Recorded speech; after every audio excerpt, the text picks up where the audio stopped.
Livro de Neemias, capítulo 1.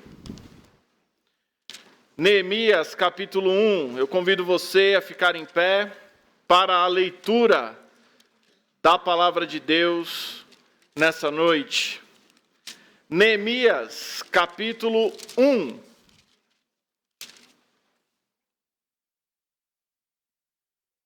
A palavra do eterno Deus nos diz o seguinte: as palavras de Neemias, filho de Acalias, e sucedeu no mês de Quislev, no ano 20º, estando eu em Suzã, a fortaleza, que veio Anani, um de meus irmãos, e ele e alguns de Judá, e perguntei-lhes pelos judeus que escaparam e que restaram do cativeiro e acerca de Jerusalém. E disseram-me: os restantes que ficaram do cativeiro, lá na província, estão em grande miséria e desprezo, e o muro de Jerusalém fendido, e as suas portas queimadas a fogo. E sucedeu o quê? Ouvindo eu estas palavras, assentei-me e chorei, e lamentei por alguns dias, e estive jejuando e orando perante o Deus dos céus. E disse: ah, Senhor Deus dos céus, Deus grande e temido, que guarda a aliança e a benignidade para com aqueles que o amam e guardam os seus mandamentos.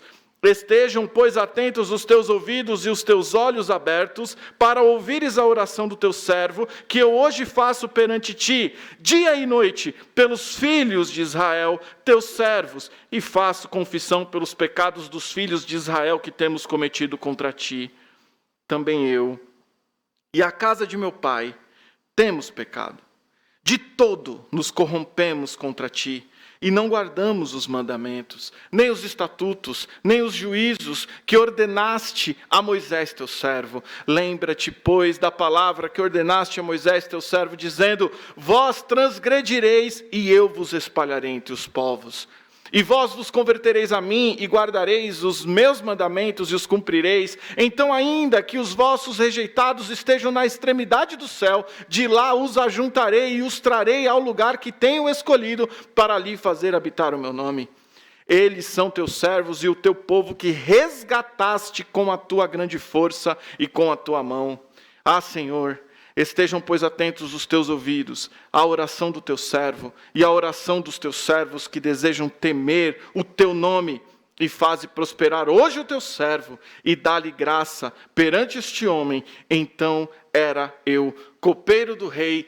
Esta é a palavra de Deus. Vamos orar. Pai, em nome de Jesus, que a tua palavra possa produzir os efeitos que o Senhor quer em cada coração nessa noite. É a tua palavra. Tudo aqui é do Senhor. O púlpito é do Senhor. Este servo é do Senhor. A palavra é do Senhor. O povo é do Senhor. A igreja é do Senhor. Então que o Senhor fale em nome de Jesus. Amém. Podem sentar. Pastor Fernando, vem até aqui, por favor. O nome dele, todos nós sabemos: Fernando Cunha, pastor. Só que por um determinado momento eu quero que você se esqueça disso. Se esqueça que ele chama Fernando. Não se lembre de que ele é filho da nossa querida irmã Linda. Fernando, que não é mais Fernando por um momento, é um ser humano. O que você vê neste ser humano? Talvez alguns de vocês possam dizer assim: é um sujeito muito bem vestido. Outros podem dizer assim: ele é rico. Ele tem muito dinheiro. Ou alguns podem determinar e falar algumas coisas sobre seu porte físico. Só que muitas vezes nós nos esquecemos, quando olhamos para o nosso próximo, de coisas mais profundas do que essas. Este ser humano tem problema. Este ser humano tem família. Este ser humano tem muitos dilemas. Será que ele é salvo? Será que este ser humano já conheceu Jesus? Será que nós temos olhado assim para o nosso próximo? Será que temos olhado dessa maneira? Ou será que temos olhado para as pessoas meramente pelo seu porte físico, pela sua aparência? Como é que temos olhado as pessoas? O tema da mensagem dessa noite é: olhando para o meu próximo, olhando para mim. O texto que li mostra um homem de Deus, Neemias, e ele estava no palácio, com todos os confortos. Ele tinha um respeito muito grande do rei Artaxerxes. Vivia muito bem. E, em determinado momento, o seu irmão, junto com alguns de Judá, chegam de Jerusalém, da cidade que outrora foi próspera e agora está em ruínas. O povo lá vivia em grande miséria por conta do pecado. E aparentemente, pelo texto, Neemias ainda não havia se deparado com essa realidade. O povo estava em profunda miséria. E não é assim nos nossos dias? Quando nós contemplamos hoje o contexto no qual vivemos, nós não observamos a imensa miséria ao nosso redor? Ou será que estamos olhando apenas para aquilo que os nossos olhos podem ver? Há uma miséria espiritual enorme, gigante. Pessoas procurando em religiões a saciedade para a sua alma. Pessoas procurando em dogmas, em ritos, em sacrifícios, saciedade para a sua alma. Andam perdidas, errantes. Vivem de maneira dissoluta. Vivem vazios. Buscando em certas mensagens que, ao invés de confrontar, anestesiam a alma. Pregando um Cristo sentimental, emocional, que vai para o quarto, tranca a sua porta porque alguém deixou de orar. Sendo que, para Cristo, as pessoas é o centro. Ele vive para essas pessoas. Esse tipo de mensagem é mentira. Há uma miséria espiritual. Nós vemos cada coisa. Pessoas mergulhando em rios, tentando fazer com que suas almas sejam lavadas. Pessoas buscando em deuses feitos por mãos. Fazendo enormes sacrifícios, achando que com aquilo a tão sonhada saciedade chegará. Há uma miséria espiritual ao nosso redor. Nós temos olhado para o próximo e entendido o sofrimento espiritual que essa pessoa tem vivido. Há uma miséria relacional muito grande. Pessoas egocêntricas, pessoas que já não buscam mais um relacionamento interpessoal, que buscam um relacionamento visando sempre algum interesse. E que miséria nós enxergamos dentro dessa área de relacionamentos, divórcios, filhos que já não têm mais contato com seus pais, pais que rejeitam filhos, filhos desobedientes, filhos que já não se importam mais com nada. E o curioso é que tentam passar uma mensagem para nós de que o ser humano está evoluindo. Quando, na verdade, vive em profunda miséria relacional. O que dizer da miséria social, miséria econômica? Milhões passando fome. Milhões vivendo em uma situação indigna, sem ter o que comer. Milhões expostos a todos os tipos de doenças. Miséria, miséria, miséria. Temos também a miséria emocional, porque nunca na história da humanidade se houve tanta morte por suicídio.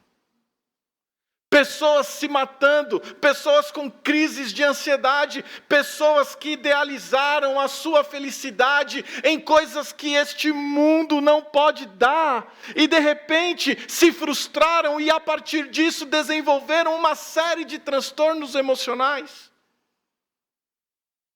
Hoje se fala muito em terapia, e isso não é algo de uma classe social, de todas as classes sociais. Pessoas que procuram, pelas suas emoções, uma razão própria de existência. Miséria emocional. Mas nós, aparentemente, não vivemos isso. Estamos em uma igreja boa, uma igreja que se prega a palavra, uma igreja que tenta, através da equipe pastoral, atender o povo da melhor maneira possível. Às vezes não conseguimos, mas nós tentamos. Uma equipe diaconal que visita, uma liderança da igreja que trabalha. Aqui ninguém passa fome. E nós vivemos aqui. Mas estamos olhando para as pessoas que estão em profunda miséria. Eu me lembro de uma vez pregando em um ponto de pregação e de onde eu pregava não dava para ver a rua, era meio a porta. E eu comecei a pregar e eu notei que passou um rapaz e sentou do outro lado da calçada. Um rapaz que não estava vestido,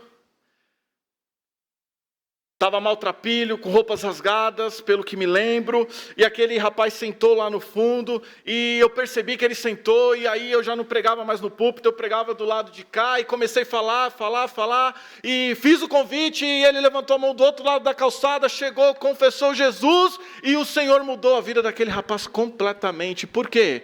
Porque Jesus faz isso. Se você procura a saciedade para a sua alma, está na pessoa de Jesus. Se você quer sair da miséria emocional, se você quer sair da miséria relacional, se você quer sair de todo tipo de miséria, saiba, em nome de Jesus, que Ele está aqui pronto para te resgatar dessa situação, te dar salvação, te dar uma nova criatura dentro de você mesmo, te justificar, te regenerar, te santificar. Jesus quer isso.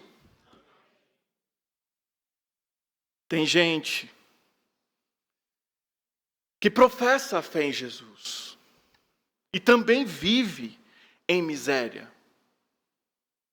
Tem gente que infelizmente vive assim, mas há disponibilidade na pessoa de Jesus de restauração. O Senhor é especialista. Eu já vivi em misérias. Eu já estive por meses alimentando um rancor tão profundo contra uma pessoa que eu me tornei irreconhecível até que eu fui para os pés de Cristo, confessei o meu pecado e o Senhor me perdoou. Isso está disponível para nós. Nós devemos olhar para o próximo e olhar para nós mesmos. Devemos direcionar o nosso olhar para aquilo que é realmente importante. E a partir disso, desenvolvermos algumas percepções que mudam a vida, que mudam completamente a vida daqueles que começam a ter contato com Jesus. Porque, como disse hoje cedo, após a mensagem do pastor Fernando, quando Jesus chega, tudo muda. Há um impacto. Nada continua igual. Nada. A primeira percepção que devemos ter, irmãos, é a percepção da urgência. Neemias ouviu que o povo estava em grande miséria.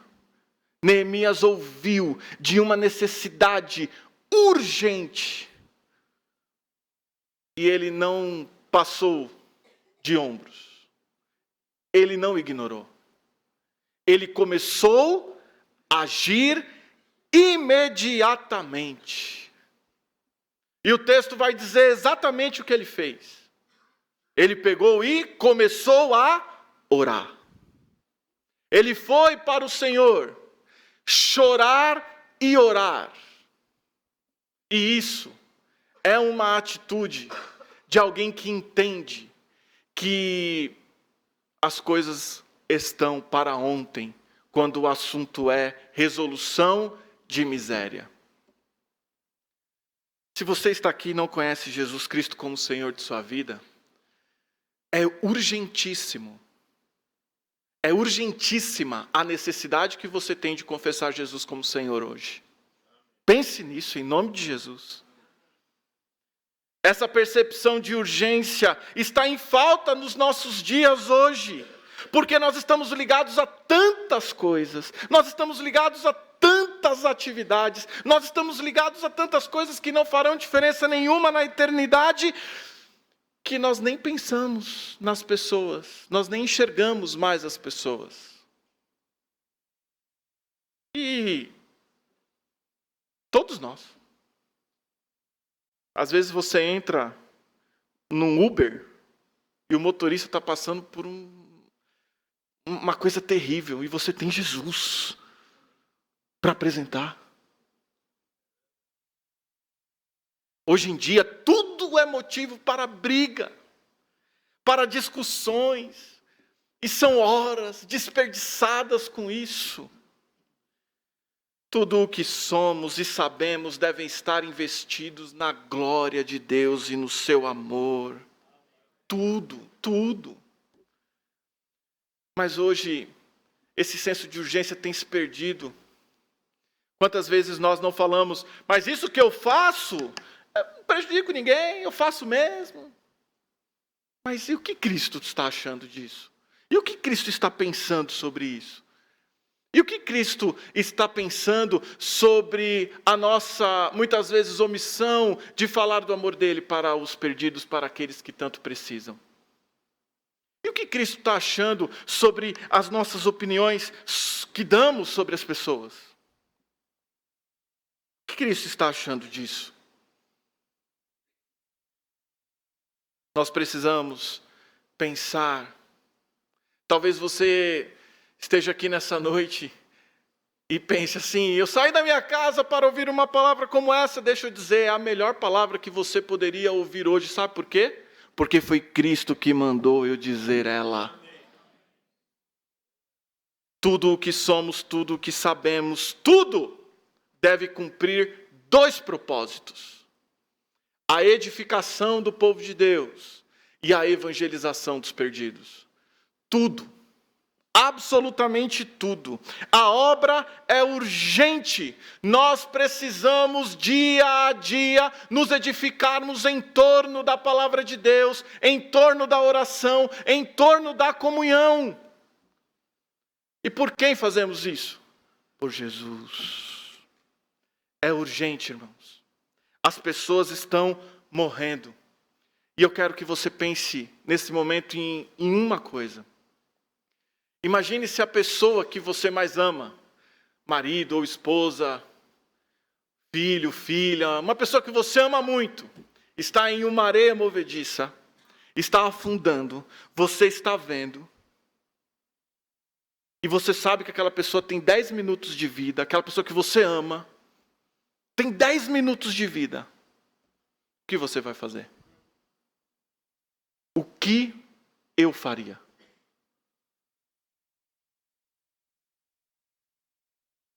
Jesus está olhando as pessoas perecerem. Jesus está olhando. Pessoas hoje estão em leitos de hospital, vivendo seus últimos dias, sem terem tomado uma decisão ao lado de Jesus. Vizinhos, parentes. É importante que os irmãos entendam o que Cristo quer para nós nessa noite. Passar um senso de urgência. Nós precisamos olhar para o próximo, nós precisamos olhar para nós mesmos.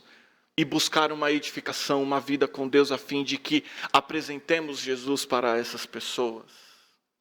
Não é para amanhã, não é para depois de amanhã, é para agora. O que Neemias fez? Orou. O que nós devemos começar fazendo? Orar. Orar. Muitos estão em miséria, sem proteção e estão morrendo. Os 7% dos palestinos que professam a fé em Jesus estão há meses sem um culto. Crentes que estão na guerra dos dois lados estão sem cultuar. E nós, irmãos, devemos aproveitar e glorificar a Deus, porque nós estamos aqui de maneira livre, celebrando Jesus e a nossa salvação. É urgente. Os irmãos estão entendendo que é urgente. Eu entendi que é urgente. É urgente. Mas há uma segunda percepção importante que Neemias nos mostra. A percepção da diligência. O que significa isso? Do zelo. Por quê? No versículo 4, Neemias age e persevera nessa atitude. Assentei-me e chorei e lamentei por alguns dias. Mas ele não apenas chorou, não apenas lamentou. Ele agiu e ele jejuou e orou perante o Deus dos céus. E essa oração de Neemias nos ensina tantas coisas. A primeira delas, somos todos falhos. Todos falhos. Todos. Quantas vezes eu disse que não faria determinada coisa que desagradaria a Deus e fiz? De novo. Por quê, pastor? Porque eu sou falho. Eu sou falho. E é interessante que Neemias vivia muito bem, e ele fala dos pecados do povo. Ele fala da justiça de Deus sobre o povo, mas ele reconhece o seu pecado também. Ele olha para o povo e diz, o povo pecou, mas ele olha para si próprio e diz, eu também pequei, tanto eu quanto a casa de meu pai. Eu não consigo entender um crente que se acha superior a outra pessoa. Porque se não é a graça de Jesus, qual é a diferença de eu como pecador, de mim como pecador, em relação ao outro que viveu muito tempo nas drogas e no fundo do poço? Qual é a diferença? As consequências dos atos, mas a necessidade de Jesus é rigorosamente a mesma. A mesma. Quantas vezes evangelizando, a pessoa fala assim, não, mas eu nunca roubei. Eu nunca matei. Teve uma pessoa que falou assim para mim, eu nunca menti. Aí eu falei assim para ela, ora por mim agora.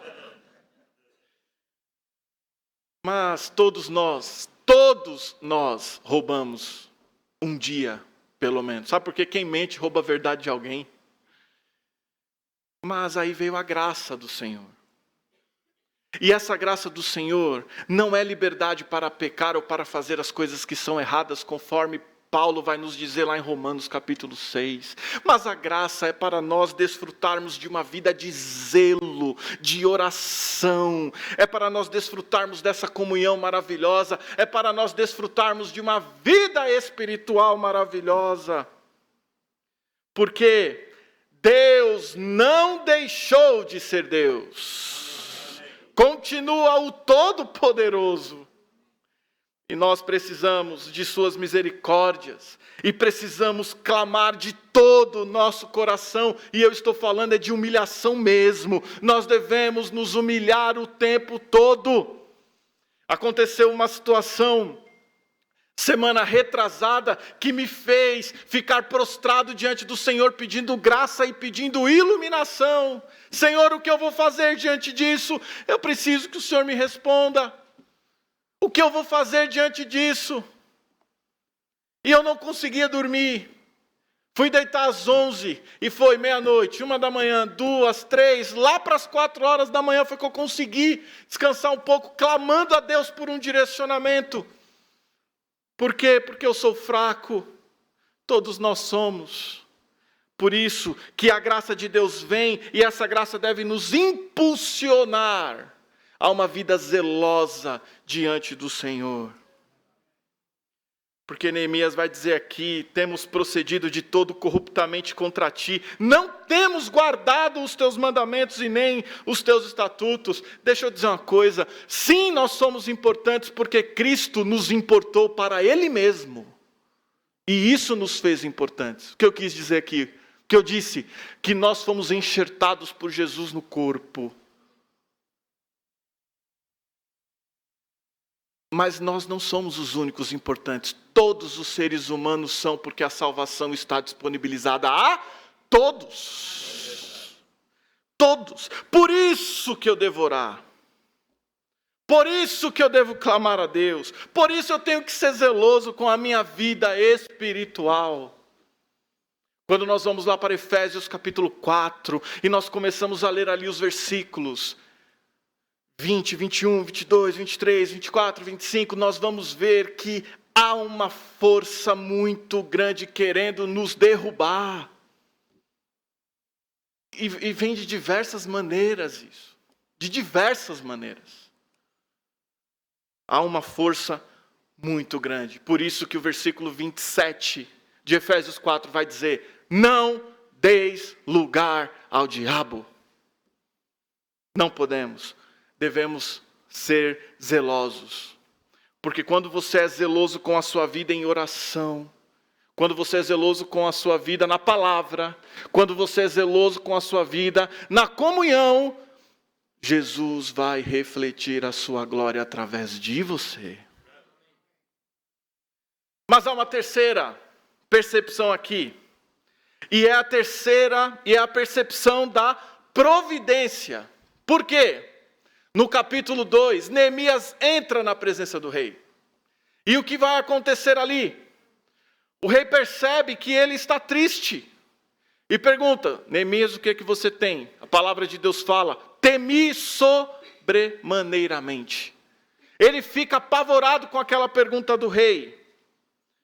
Mas Neemias estava ali, do ponto de vista humano, frente a frente com o único que poderia resolver o seu problema, que era o rei Artaxerxes, quem exercia domínio sobre a terra que estava em grande miséria. E aqui, irmãos, deixa eu te dizer uma coisa importante. E aqui entra a ação de Deus. Porque quando você tem o senso de urgência, porque quando você é zeloso, Deus chama a responsabilidade para Ele e abre os meios necessários. Era o único do ponto de vista humano? Artaxerxes? Para alguns era. Mas era Deus que estava no controle ali. Deus que pegou Artaxerxes, um homem que provavelmente nem cria em Deus, e o fez de instrumento para honrar o servo dele que estava orando. Porque aí entra a ação de Deus. E o rei perguntando para o copeiro: o que você tem se importando com o copeiro? Havia ali uma inversão de valores, mas não é inversão de valores, porque aquele que é de Deus tem os meios providenciados pelo Senhor. Quantas vezes você mesmo não viveu uma situação onde você se viu sem saída e você clamou a Deus e de repente Deus usou os meios para que você desfrutasse daquilo que você estava pedindo? Eu me lembro de uma irmã, 45 anos orando pelo seu marido, para que ele confessasse Jesus como Senhor. E o que aconteceu? Aconteceu que no culto fúnebre dela, o homem confessa Jesus como Senhor. É oração. E Deus providencia os meios que Ele quer providenciar. Só que nós precisamos estar atentos. Porque quando a oportunidade surge, nós devemos aproveitar. Agora, olha que detalhe interessante. Versículo 1 do capítulo 1, mês de Quislev. Capítulo 2, versículo 1, mês de Nissan. 4 meses se passaram de preparo, de oração, de jejum, de zelo, até que a oportunidade surge. Irmãos, teve uma situação específica nas conferências de 30 anos de ministério do pastor Ebenezer e da irmã Márcia, que nós nos vemos sem saída. Lembra? Recebemos aquela mensagem terrível. Pastor Fernando virou para mim e falou assim: e agora, pastor? Eu olhei para ele e disse assim: e Deus já deu um jeito, a gente só precisa descobrir qual foi. E nós colocamos em oração. Eu me lembro que eu entrei no carro, coloquei a mão no volante e orei a Deus. Falei assim: Senhor, para onde eu vou agora? E algo que nós tínhamos planejado, que tinha dado certo, que tinha sido cancelado. Deus preparou algo muito melhor. E os irmãos nem perceberam. Mas o Senhor sabe o tanto que nós agradecemos. Irmãos, eu no carro, eu cantava tão alto que grande é o Senhor. E compartilhando com o pastor Fernando, a gente junto, grande é o Senhor, grande é o Senhor, grande é o Senhor. Deus, do mesmo jeito que proveu os meios para Neemias, que proveu os meios para nós, provê os meios para você também. Porque esse é o nosso Deus. O sobrenatural entra em cena e é impressionante como Deus assina embaixo que foi Ele. Foi eu. Porque de outra forma não aconteceria. E essa experiência é maravilhosa. Neemias toma uma atitude aqui quando a providência se abre, interessante. Quando o rei falou assim: você está me pedindo o quê? O que Neemias faz? Ora, Senhor, o que eu falo? Deus, faça Deus participante da sua vida. E os perdidos que estão à sua volta verão Jesus através da sua vida. Há uma quarta percepção, a percepção da consistência. Sabe por quê? Porque depois de tudo isso, o que vai acontecer? Os inimigos vão se levantar. Ah, mas vai ter gente querendo prejudicar a sua vida. Ah, mas com certeza. Capítulo 6, versículos 1, 2 e 3 de Neemias, nós vamos ver alguns homens se levantando. Parece que quando você está indo ali, trabalhando, está vendo a providência de Deus, aparece alguma coisa, aparece alguém. E de repente, falaram assim, esses inimigos, Tobias, Sambalate, não vamos poder entrar em detalhes por conta do tempo, mas chamaram Neemias e armaram-lhe uma armadilha. E aqui há a quarta percepção, a percepção da consistência. Porque não desista de fazer a vontade de Deus.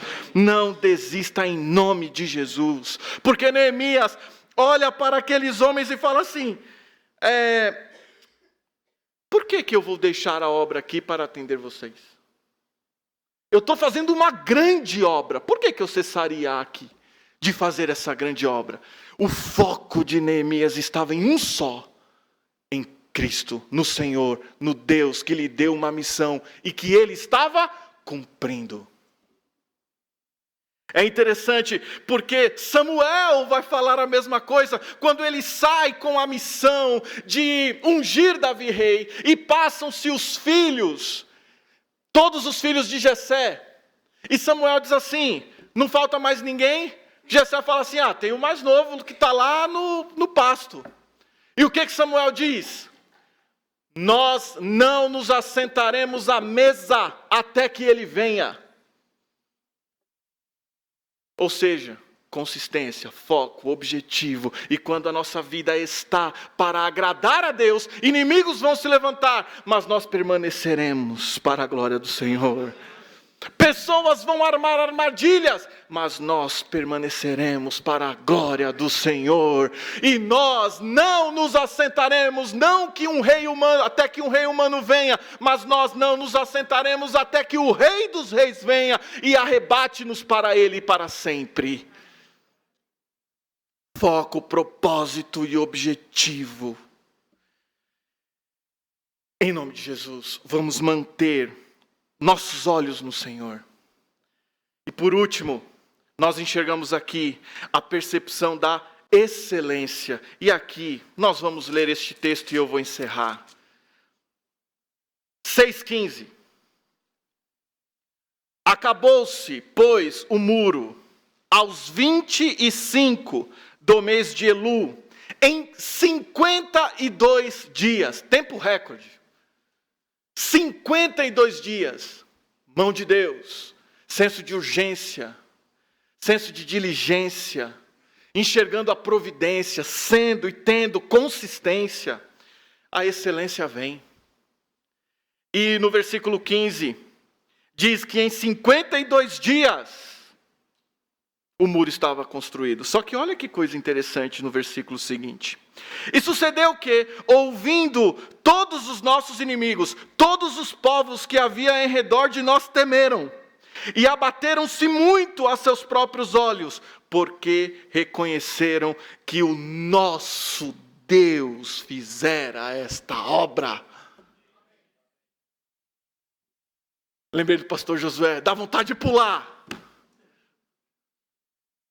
Reconheceu que Deus é quem fazia a obra. Sabe, é Deus que atua na sua vida.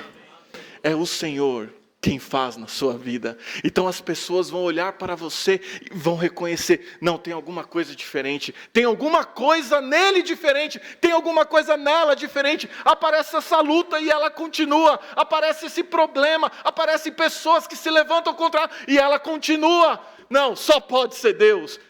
E é o nosso Deus. A melhor forma de nós falarmos aos perdidos, irmãos, é com a nossa vida. É mostrando Jesus. É mostrando Jesus. Olhe para o próximo e ame-o. Olhe para você mesmo e seja zeloso para que Deus opere grandes coisas em você. O resultado disso, a glória do Senhor. Vidas deixando a miséria, deixando as trevas e vindo para a luz. Essa é a palavra de Deus para nós nessa noite. Convido você a baixar a sua cabeça. Urgência, diligência, providência, consistência. E tudo que Deus faz é com excelência. Deus falou ao seu coração nessa noite. E você entendeu pela palavra do Senhor que precisa de uma vida mais consagrada a Deus, precisa prestar atenção um pouco mais às pessoas que estão ao seu redor, precisa ter uma vida mais zelosa, precisa ter uma vida que agrade mais ao Senhor. Você que, assim como eu, tem decisões a tomar, eu convido você a levantar a sua mão. Há alguém assim?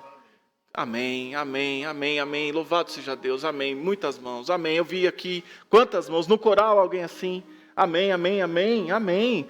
Glória a Deus, glória a Deus. Agora você está aqui nessa noite e ainda não confessou Jesus como Senhor de sua vida, mas nessa noite entendeu que precisa dele. O jeito que você está controlando a sua vida não tem dado certo. Por isso você quer passar o controle total de sua vida ao Senhor.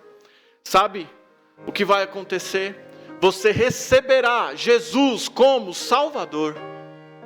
Portanto, se você está aqui nessa noite e ainda não confessou Jesus como Senhor de sua vida, ainda não é um crente, e quer fazer isso, eu convido você a levantar a sua mão bem alto. Alguém assim, em nome de Jesus. Eu ainda não sou um crente, eu ainda não confessei Jesus como Senhor, mas eu entendi que a solução da minha vida, que a saciedade da minha vida, que a suficiência da minha vida está na pessoa de Jesus, e eu quero Jesus para mim. Há alguém assim? Levante sua mão bem alto, eu quero orar por você. Amém, eu vi sua mão. Há mais alguém em nome de Jesus? Eu quero Jesus na minha vida. Há mais alguém em nome de Jesus? Levante sua mão bem alto, eu quero orar por você. Eu já vi sua mão. Há mais alguém em nome de Jesus? Eu quero Jesus na minha vida, é agora. Amém, eu vi sua mão ali atrás também. Há mais alguém em nome de Jesus? Eu quero Jesus na minha vida, eu quero encontrar, eu quero sair das trevas e ir para a luz. Eu quero deixar de viver uma vida de miséria. Há mais alguém em nome de Jesus? Levante sua mão.